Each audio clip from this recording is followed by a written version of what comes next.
Hi everyone, welcome to Homeschool Autism Life. My name is Jamie. This week's video, I wanted to share a bit of a progress report, but also something that we are finding that's working really well for Ceana in particular regarding her spelling.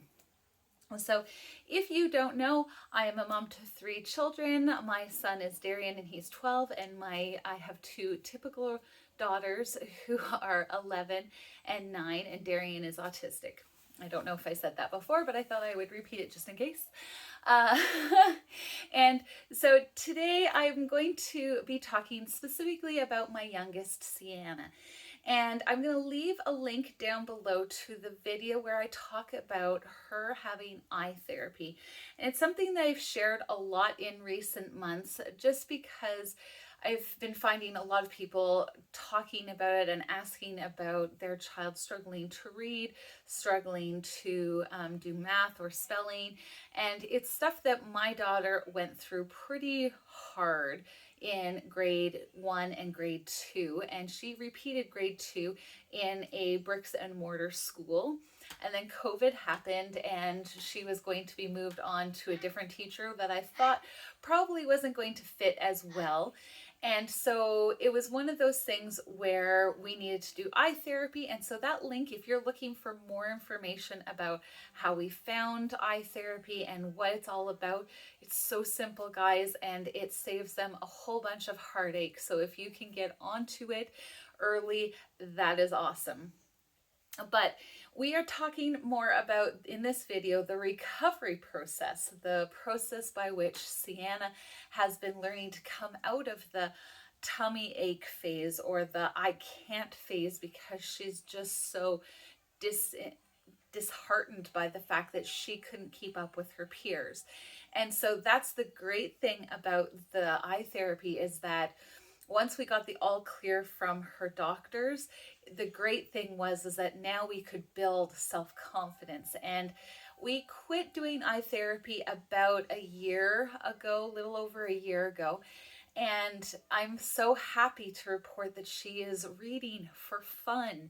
And that was something that I never really thought would happen. They are comic books, and if you read or if you watch the video that I did a couple weeks back about the favorite books, that's been one of those things, is that those comic book style is a little less intimidating than paragraphs on a page. And so she's been really enjoying that, and I find her doing this at bedtime. I find her doing it in the morning. It's such a wonderful thing to see, and I get so pumped and excited when I see it, because it was something that I was fearful would never happen for her.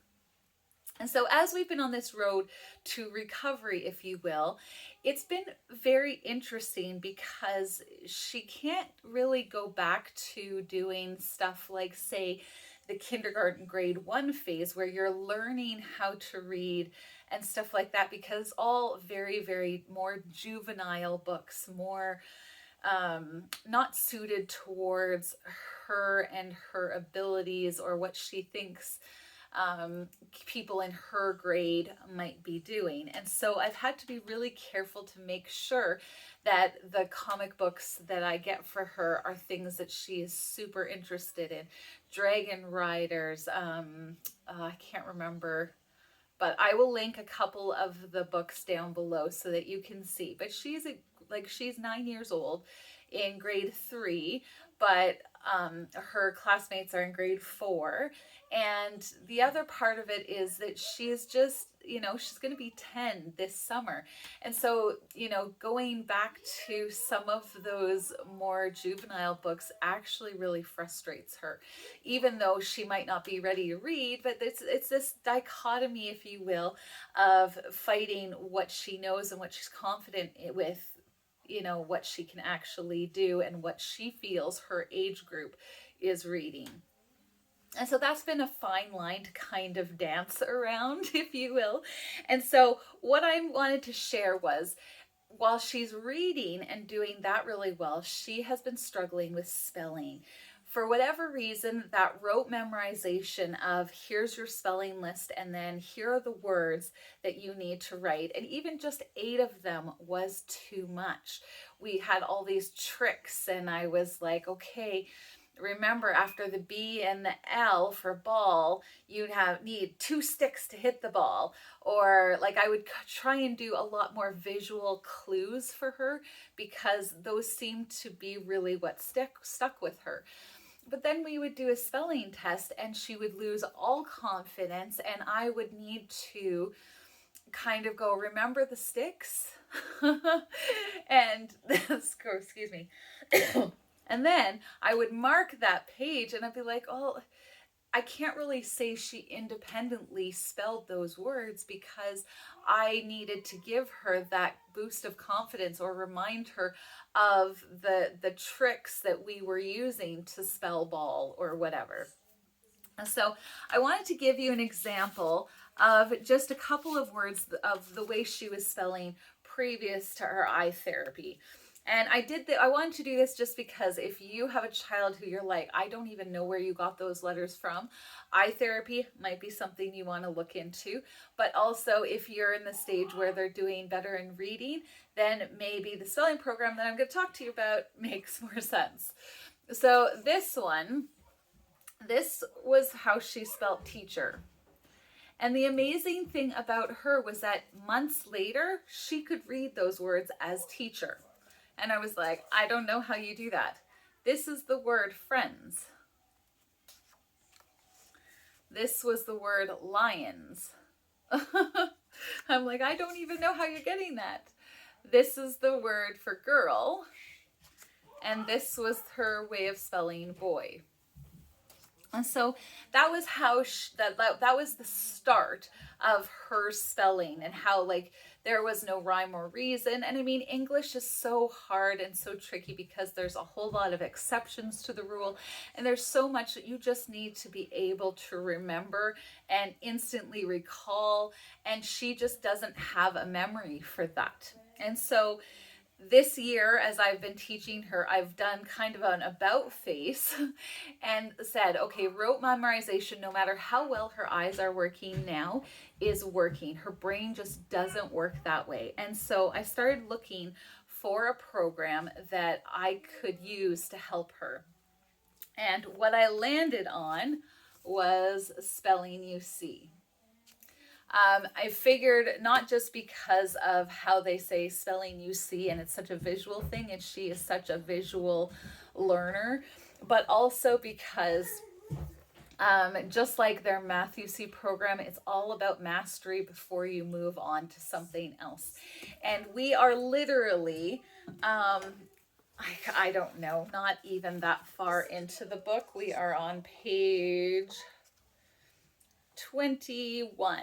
We're on page 21, and already I am seeing such a vast improvement in how she is spelling.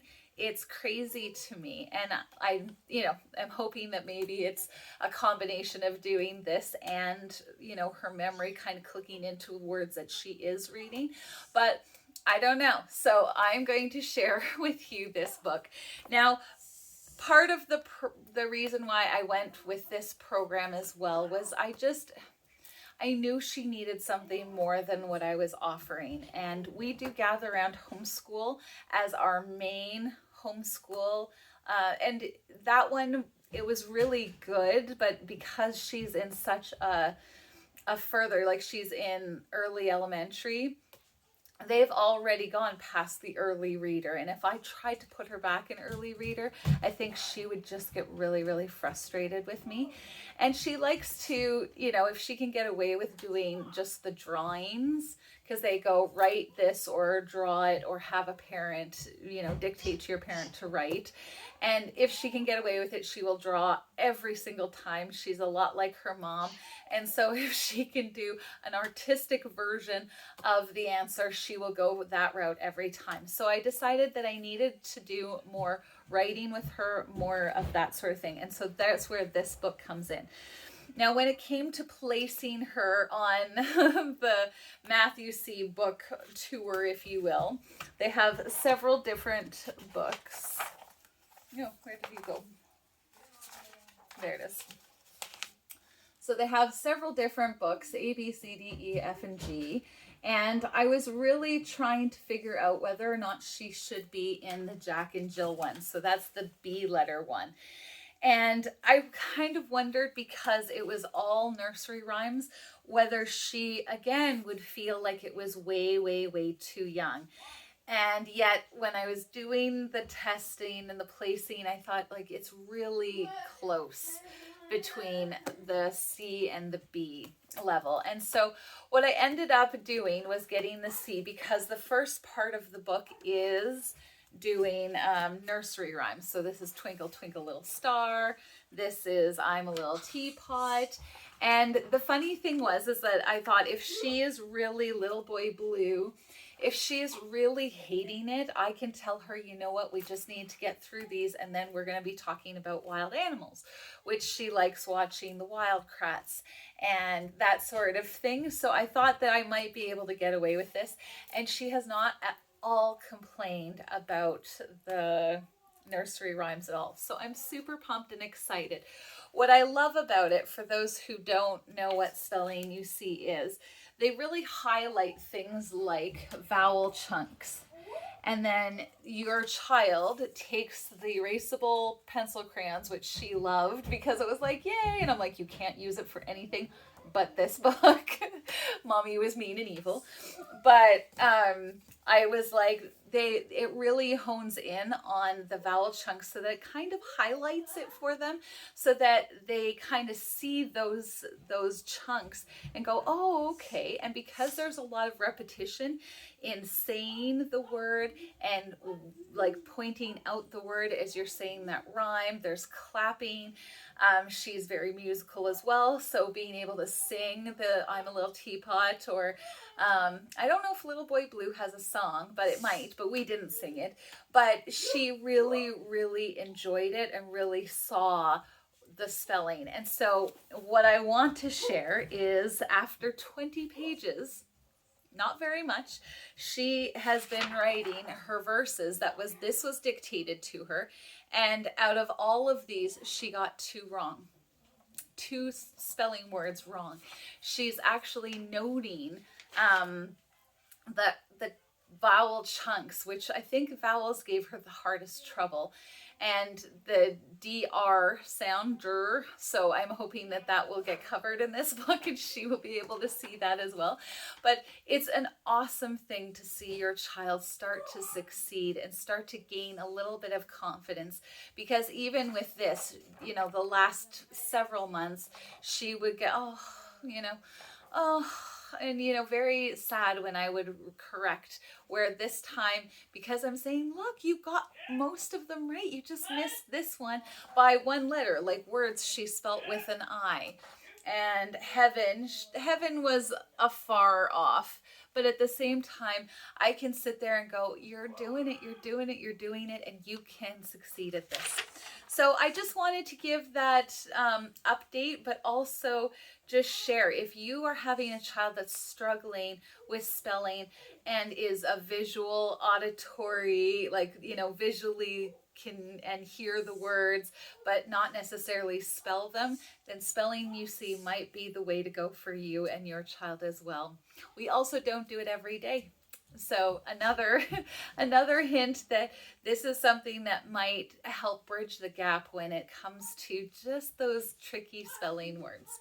So I hope that this has been helpful. Thank you for watching and spending time with me, and have a wonderful, wonderful homeschool day. Bye, everyone.